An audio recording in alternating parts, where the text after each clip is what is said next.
السلام علیکم ورحمۃ اللہ وبرکاتہ۔ محترم ناظرین کرام، کتاب و حکمت یوٹیوب چینل پر آپ سے مخاطب ہے پروفیسر قاری عبد المنان سیغم۔ آج آپ کے سامنے یہ قرآن مجید کا 13واں پارہ ہے، سورہ ابراہیم ہے، اور آیت نمبر 36 سے لے کر 40 تک 5 آیات پہلے میں تلاوت کروں گا، پھر ان کا ترجمہ عرض کروں گا۔ اعوذ باللہ من الشیطان الرجیم، بسم اللہ الرحمن الرحیم۔ رب انہن اضللن کثیرا من الناس فمن تبعنی فإنہ منی ومن عصانی فإنک غفور رحیم۔ ربنا انی اسکنت من ذریتی بواد غیر ذی زرع عند بیتک المحرم ربنا لیقیموا الصلاة فجعل أفئدة من الناس تهوی الیہم وارزقهم من الثمرات لعلهم یشکرون۔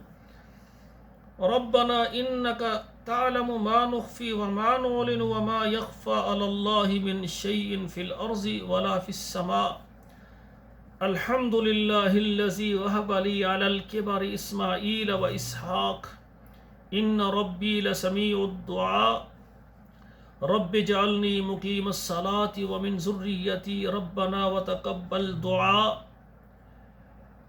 یہ 5 آیات آپ نے تلاوت سنی، اب ترجمہ سماعت فرمائیں۔ رب انہن اضللن کثیرا من الناس، اے میرے رب انہوں نے تو بہت سارے لوگوں کو گمراہ کر دیا۔ فمن تبعنی فانہ منی، جو میری بات مانے میری پیروی کرے وہ میرا ہے۔ ومن عصانی، اور جو میری نافرمانی کرے میری بات نہ مانے۔ فانک غفور الرحیم، بے شک تو بخشنے والا مہربان ہے۔ ربنا انی اسکنت من ذریتی بواد غیر ذی زرع عند بیتک المحرم، اے میرے رب میں نے بسا دیا ہے اپنی اولاد کو ایسی جگہ پر جہاں پر کھیتی نہیں ہے، تیرے محترم گھر کے پاس۔ ربنا لیقیموا الصلاۃ، اے میرے رب تاکہ یہ نماز قائم کریں۔ فجعل افئدۃ من الناس، اللہ لوگوں کے دل اس کی طرف مائل کر دے۔ تہوی الیہم، ان کی طرف لوگ مائل ہو جائیں۔ وارزقہم من الثمرات، اللہ ان کو پھلوں سے رزق عطا فرما۔ لعلہم یشکرون، تاکہ یہ شکر گزار بندے بن جائیں، شکریہ ادا کریں۔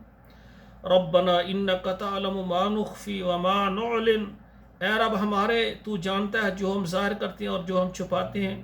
وما یخفى علی اللہ من شیء فی الارض ولا فی السماء، اور اللہ پر کوئی چیز مخفی نہیں ہے، چاہے وہ آسمان میں ہے یا چاہے وہ آسمانوں میں ہے یا زمینوں میں ہے۔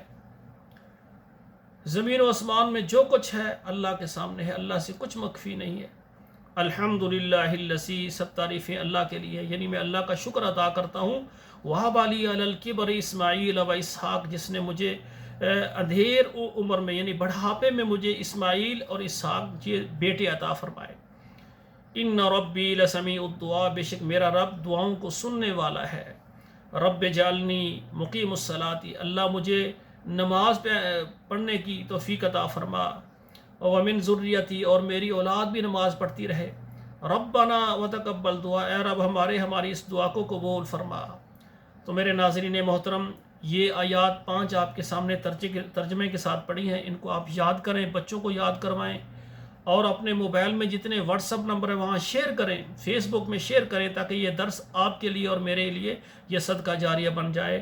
والسلام علیکم ورحمۃ اللہ وبرکاتہ۔